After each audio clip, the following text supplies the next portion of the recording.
see it yet. It's huge. I know. Ultimately, you have no control over something. And I think that just makes me roll with the punches a little bit more because I grew up in an environment like that. Why are the moo cows here? So when we came and watched you get your golden cap for your century, your 100th cap for the Roses, that was also here. Yeah. Emily Scarratt leads out England on the occasion of her 100th cap. When I saw your mom when I drove in with the car, that's literally the first thing she said to me. It's quite a big deal, apparently. We're on the Scarratt family farm in Leicestershire with our good friends British Airways to take a look at where Emily Scarratt comes from. 118 caps, and she started playing the game just up the road here at Leicester Forest Rugby Club. She's won the greatest title in the sport. She's captained Great Britain to an Olympic Games. She's won World Rugby Player of the Year and something ridiculous like 11 Six Nations Championships. Oh, and, you know, just selected for her 5th go with the Red Roses at a global showpiece event. So here we are for another episode of How Rugby Made Me with British Airways, because we know everywhere we go makes us everything we are. And this place right here, this is what shaped our Scazzy.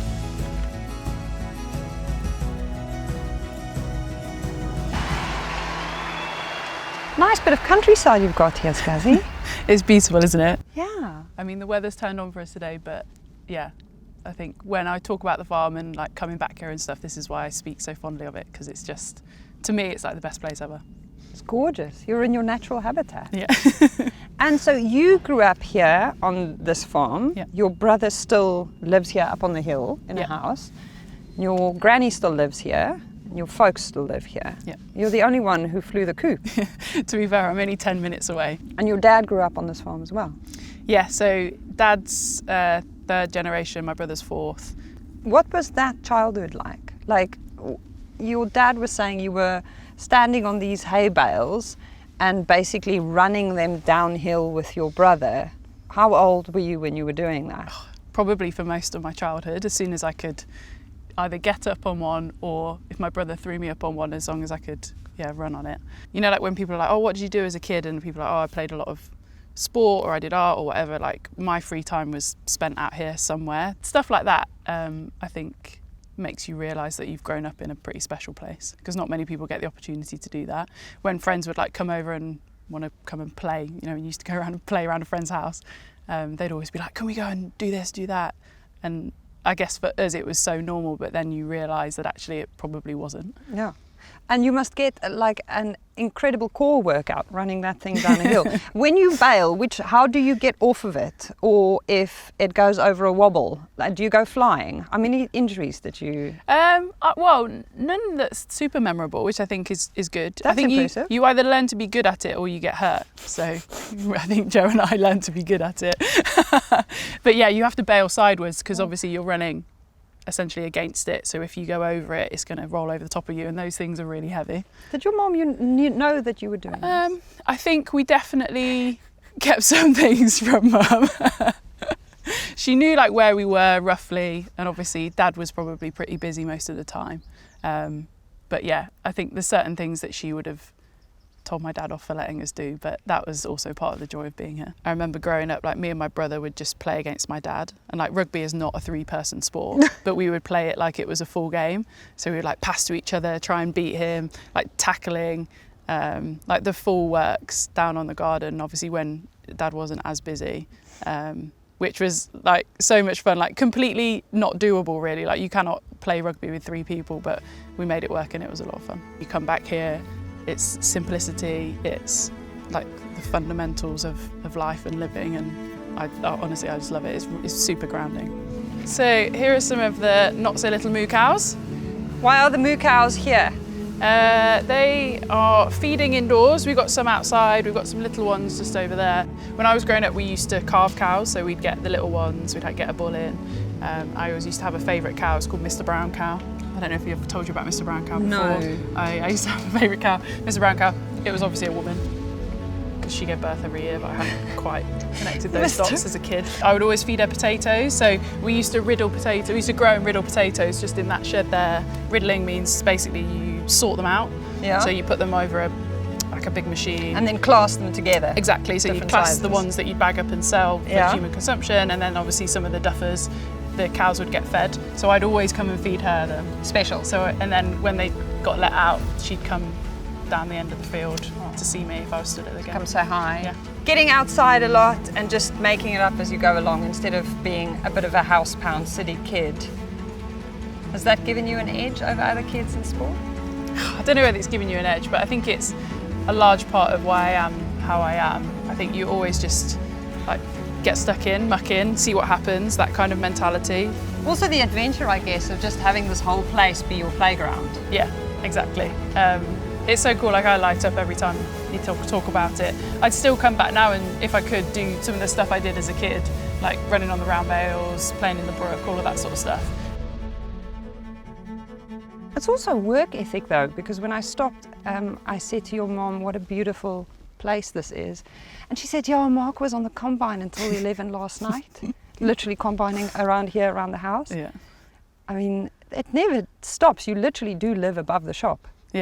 Yeah, exactly. I think like one of the biggest things that I've learned from my family, and not because they like ram it down your throat or anything, but because it's just around you, is work ethic, and like arguably too much sometimes, but that's what this place demands of you. The weather is ultimately your timekeeper in many ways.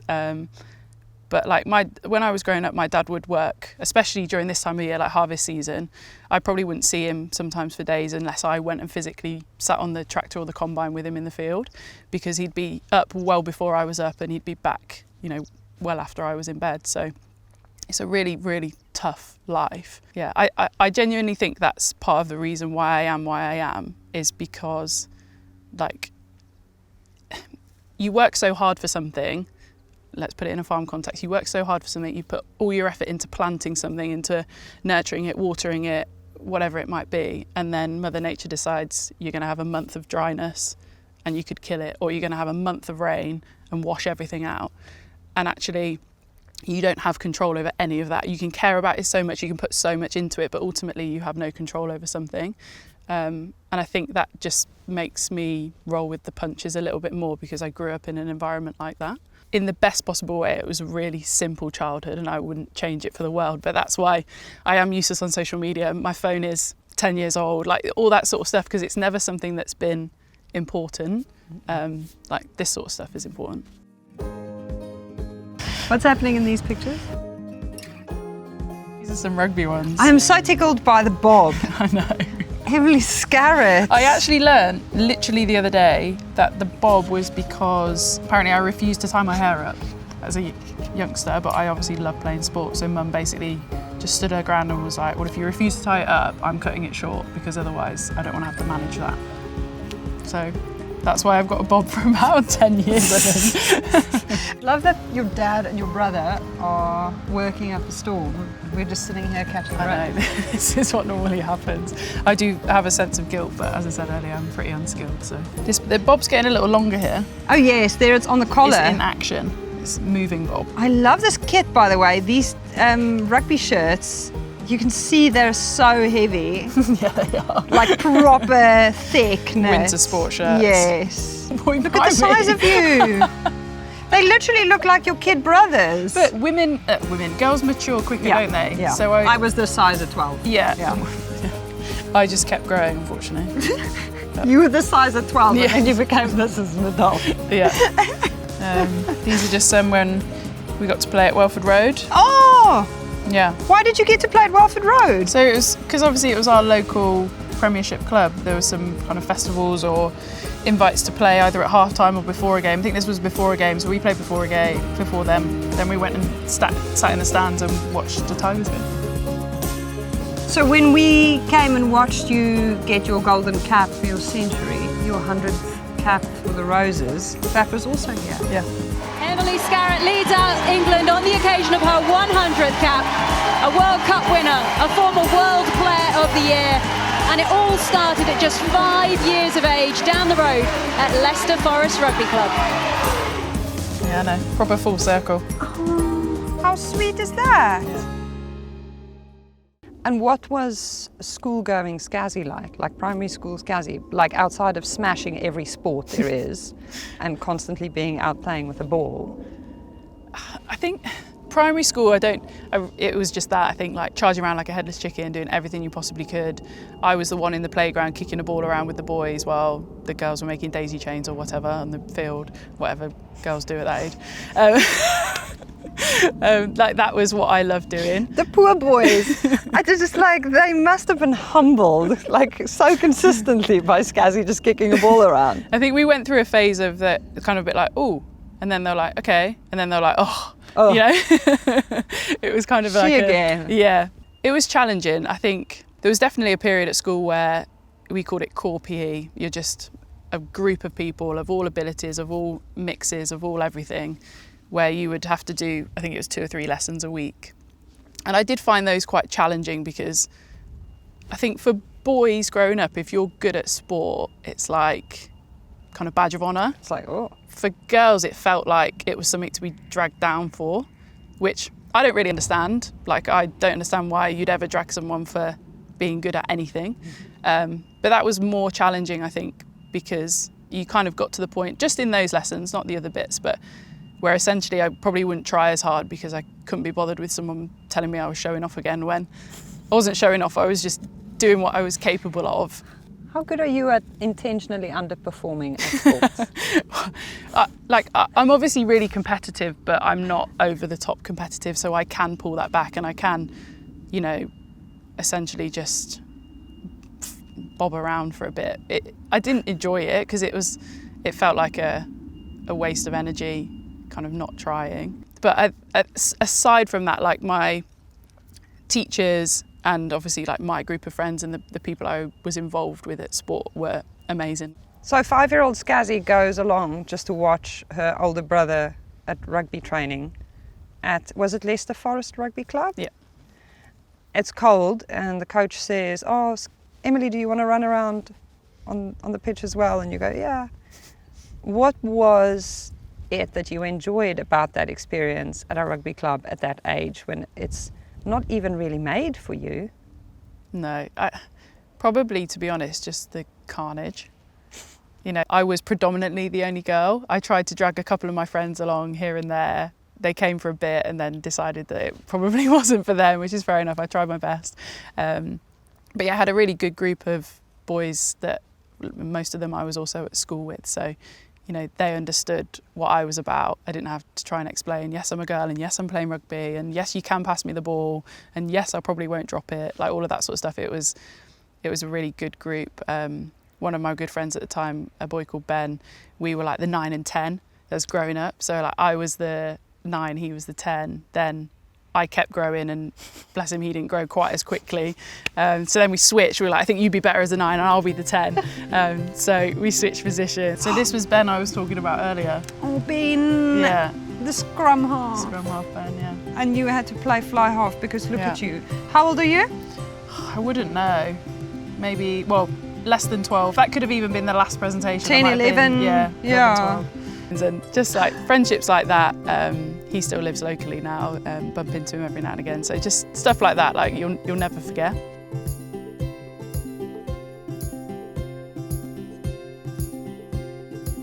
Have you spotted it? I can't see it yet. It's huge. I know. The Mural. The Mural is here. The Mural. Finally seen it in It's actually IRL. really good. IRL, look Yeah, at you. I know. Do It's people very cool. tag you in this every now and again? Sometimes, yeah. Not so much now, but certainly when it first happened. I've got a couple of friends that still live in this area, Leicester Forest, and a couple of them came down and gave it the big like. Yeah. But no, it is cool. I mean, it's enormous, isn't it? I can never come down here now without everyone being like making some form of funny joke about it. Look at you. Exactly. Yeah. I don't know how long it'll stay there. Like, how long do you keep something like that before Why you would you paint take- over it, or before surely someone puts like a comedy moustache on it or something? I think it's brilliant. Yeah. It is cool. And so cool that it's a woman. Yeah. Yeah. It is. I mean, it is cool. It's another one of those things where you're like, what on earth?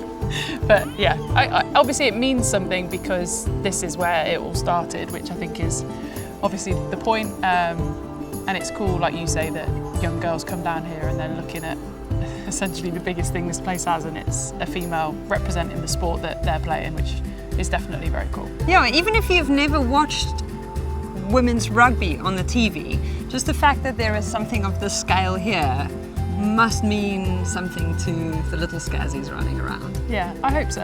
And the boys as well. Yeah. I think, yeah, no, it is cool. Obviously, I'm very proud of where I come from in terms of the farm and Leicestershire, and obviously this place is a huge part of that because it literally is where it all started. And yeah, I was here for quite a long time before obviously you had to move on and do different things. But like grassroots is so important. And it's that sense of belonging that you can always come back here. These are the people who know you. Yeah. They've seen you. They don't have a blooming choice now, do they? They keep seeing you every day. They'll never be able to forget you. I know. That's really cool. It's very big. Makes you so uncomfortable. And then that rugby club, you get to the point where you're not 12 and you're going, oh, I'm a sporty girly, but the boys are going off now to go play boys rugby. Where do you go from there? At that time, like, there wasn't the numbers of girls playing rugby, so you would see almost everywhere like clubs joining together in order to find numbers, and then the game you would play would probably be against 2 or 3 other clubs that have joined together to find numbers. So I was really fortunate that a couple of clubs had actually relocated to Leicester Forest. So the transition for me was seamless in terms of location, but obviously having not played with any girls, I was then into a team full of basically everyone I didn't know. And that's when I started playing a couple of years down the track with people like Vicky Fleetwood, Jenny Maxwell, Natasha Jones, who are, you know, still or have been very prominent in the game. So yeah, it was a difficult transition. I remember, like, at the end of every year you always had a end of season presentation, and I remember, like, my last one with the boys, bless them, like, stood up, did a little thing, basically said that like they're all going to miss me type thing, because obviously they're losing obviously quite a member of their team because I can't play with them anymore, but nobody really wanted that to happen. So I remember that was a really sweet but almost like sad moment, because we were kind of, the band was breaking up, you know. And that's that thing that happens in adolescence when you're like, oh, like, this is really changing now. This is the end of that era and it's over. Yeah. And like the daunting thing was, at then 12, 13 years old, there was no age groups at that time. So I've gone into an under 18s girls team. So I'm 12, 13 and I could be playing with 18-year-olds. And obviously you think of the different ways people mature. Like, I was obviously reasonably fortunate. I've always been about 5'11". Were you this size when you were 5? Probably, yeah. But obviously probably a lot skinnier. So yeah, but for some people that's where you lost a lot of girls at that age transitioning, because if you're a smaller frame or you get absolutely clocked by a big girl, that's something that could quite easily put you off. Whereas obviously now we're fortunate there's 13, 15, 18 age groups and it's a lot more stepped, which obviously I think helps make that transition a lot easier. Were you just really resilient? I don't know whether I'm resilient or I'm stubborn. I think if you ask Mum and Dad, they'd probably say she's really pretty stubborn. I see that as a strength. Obviously, sometimes it may manifest itself in a slightly more negative way. But yeah, I think I knew what I enjoyed doing and I didn't understand why I couldn't keep doing that. And for me, it was as simple as that. I don't like to overcomplicate things. If I liked doing it and I could find a way to do it, then I did it. Look at the state of this place. It's unreal. Yeah, it definitely was nothing like this when I was playing it, I can tell you that for free. They had real issues with drainage down here, so this used to be like a proper bog. It used to be on a bit of a slant. It was really, yeah, not particularly nice if the weather hadn't been good. Does it make you want to come around here and kick a ball a bit? Yeah, definitely. Obviously, whenever I come down here on that pitch, and I'm like, this is so nice. So this is where your brother was training and then they were like, do you want to come around? Yeah, I think we were up on one of these top pitches. I don't know how on earth I remember that, maybe yeah, just from photos, but yeah. This is the place. This is it. What happens here? Why are all these names here? So when I first started playing, this clubhouse wasn't as it was. It was a really old, I think it was single story, kind of shack almost. That's probably does it really real disservice. But anyway, this was part of fundraising to build the new one. You could basically like buy a brick. So here we are, me and my brother. Joe and Emily Scarratt bought a brick? We bought a brick to help with fundraising, and then this is the new clubhouse, which is a hell of a lot nicer than the old one was. But very fond memories of the old one. There used to be a couple of steps down that after every training you go down those steps and you pick up your hot dog that was one of those horrid floppy sausages, you know, out of a can. But like the best thing, packet of ready salted crisps, and then you were off home. Yeah. I think I spotted your face here behind the bar. Oh, really? Do you spend a lot of time back here? No, I actually don't, surprisingly. Is this you? Yeah. Yes, it is. So Who's that? This is Chunky. So he's been behind the bar for, well, the whole time I've ever been part of this club. Oh, I spot something I've seen before. Yeah, so here it is. This is one of my first ever shirts, either from under 19s or under 20s. You can see it's obviously the old rose, some of the old branding and stuff. So this would have been either from my under 19s, under 20s, or literally my very first cap, because then we changed sponsors after that. So yeah, a real retro shirt. It's probably, might be worth a fortune now. That stuff comes back around, doesn't it? If it's your first one especially. But you could have been like a really famous basketball player. Let's be honest now. I mean, you could have gone to America. You had the offer of a really big opportunity. I do sometimes wonder what would have happened. How old were you? I think I was about 15, 16. And it was a scholarship. Yeah, it was. So we'd gone on, so my basketball club, they'd organised a East Coast tour of America when I was like 15, 16, which was an unbelievable opportunity. We fundraised, we did the whole thing. It was amazing. And as part of that tour, we played in some competitions over there, realised that actually we're probably not that good compared to Americans. But as part of that, obviously you have to register to be part of the tournament, and then there's people watching and they have your details. So if they're interested in people, they can reach out. So I got a pamphlet or a booklet from somewhere when I got home. And there potentially was an opportunity to go and do that. I do sometimes wonder what would have happened, how your life would have been different.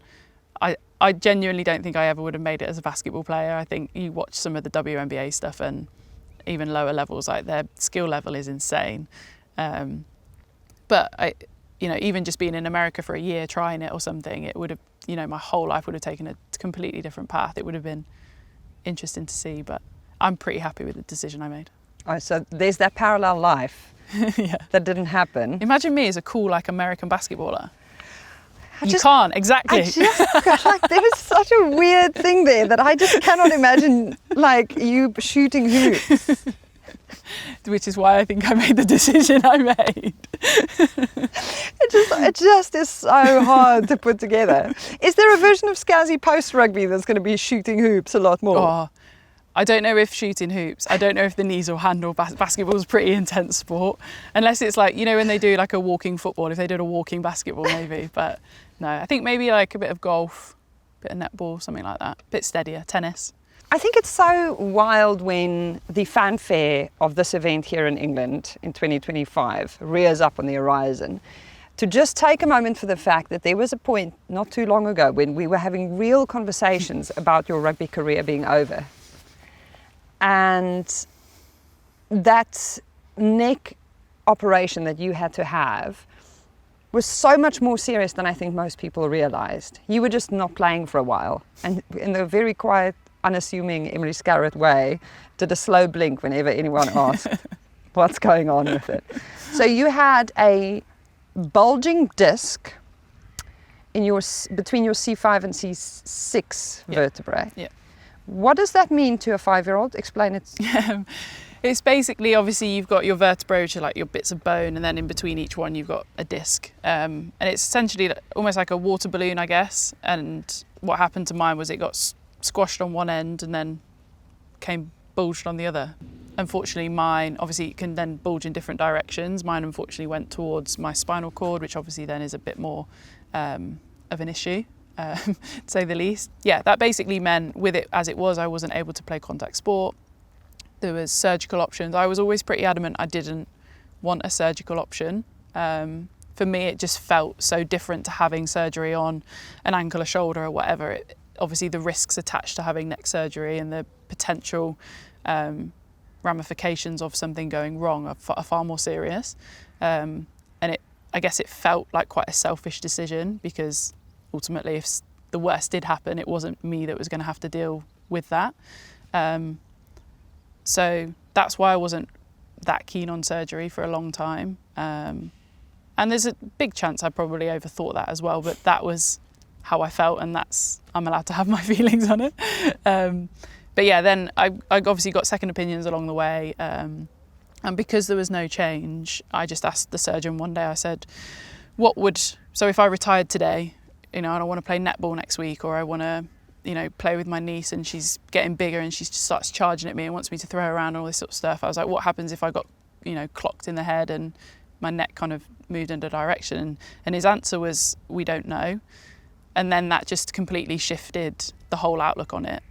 It wasn't about trying to get back because I wanted to play rugby. It was actually, surgery is probably a good option so that you can live in peace for the rest of your life. Again, that sounds really dramatic, but it was a decision for that, as opposed that then afforded me an opportunity to play rugby again, as opposed to making it so that I could.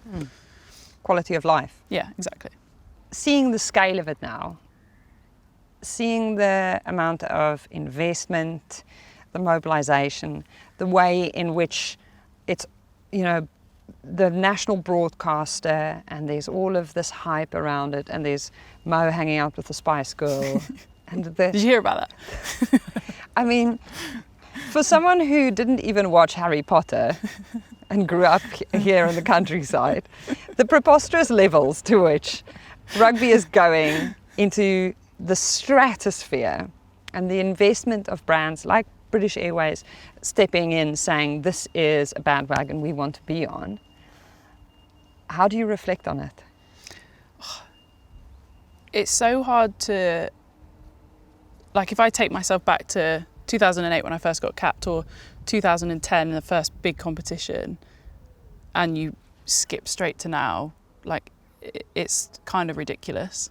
The attention, the spotlight, the visibility, the accessibility, all of those sorts of things that you wished for. And obviously we've had incremental gains in that time. So you do notice it, but you've noticed it in a different way than if you do separate those two kind of ends of it.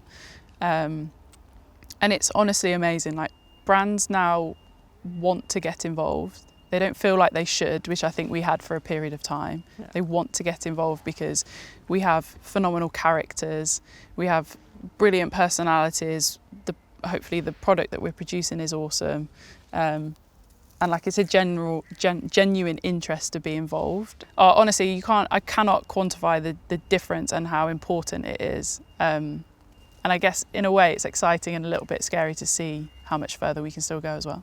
2010, 2014, 2017, look at your smile, 2021, 2025, 5. You are the first ever Red Rose to play at a global showpiece 5 times. When I say that, how does that feel? Because when I saw your mom when I drove in with the car, that's literally the first thing she said to me. It's quite a big deal, apparently. Apparently. I think that probably typifies how, as a family, we look at things like that. I had no idea until, I knew obviously it was 5. I had no idea kind of the first English person to do that until I was told. I don't know. I don't know how to answer the question or explain it, because it's never something you set out to achieve. It's a bit like when you win an individual accolade or something, you never set a goal like this. I've always just put my head down, enjoyed what I do, and kind of seen where that's taken me. Yeah, don't know. What do you have on 2010, Scazzy? What do you know now? Do you sometimes see things happening either in real time or on the pitch or behind the scenes and go, I would have made that mistake before, but I've learned? Yeah, definitely. I think I reflect a lot on 2010, or I certainly have done in previous cycles, because I was genuinely a kid in 2010. I was 19, 20 years old. It was my first big tournament. I was still at university. I remember I'd been in Ayia Napa 2 months before, like in a uni tour. Like it was just obviously different times. I don't think I really understood what properly applying myself to something meant. And it probably wasn't until you lose a final, you reflect, and then you're whisked into a 7 cycle, back into a 15 cycle, and you're kind of off again, that you really process how much harder you can work, what you can pay more attention to. And kind of, I guess, now not looking back, like if I look back on this period now, I can look back and I can be comfortable and say, I gave that everything that I had. The result will be the result, the outcome will be the outcome, the selection will be the selection. But I did what I could. We always talk about doing it for the little me. How do you now think about legacy and the impact you want to have and what you want this event and this year 25 to mean for the little Scaz who's coming through the system now? I think it's really exciting where we've now got to, I think in sport generally, women's sport generally, but certainly in women's rugby in terms of the opportunities that people now have, the way people view and see the amazing athletes that we possess in our team, that all look different, that all have different jobs, as in physical jobs, the demands on them are all different. And I love the fact that our sport, perhaps more than most, can really showcase that. So I guess like reflecting back on the little Scaz at school potentially, well, she was never little, the Scaz at school, where actually being good at sport wasn't, by some people, wasn't always like a bigged up thing, or being bigger, or being potentially like a bit musclier was never seen as something that we really championed. I think we're hopefully going to come to a place where those things are really championed. And to be a small part of that with the girls is hopefully going to be pretty cool. Here we go, the knee pads. Come on, the knee pads. Might not wear them. Might sack it off. Last World Cup, see what happens. Are you serious? Well, I don't know. Why stop now? Well, I don't know. Why wear them all the time and then not now? I don't understand. One last hurrah for the knees. Don't know. We won't need them after this. We might, yeah. You are so silly. Sorry, you might not be able to use that bit. Do you want to do a serious one? What a real insight. How everything we do and everywhere we go makes us everything we are. Thank you for watching How Rugby Made Me with Emily Scarratt, brought to you by British Airways. Let's see where Scazzy is. Scazzy!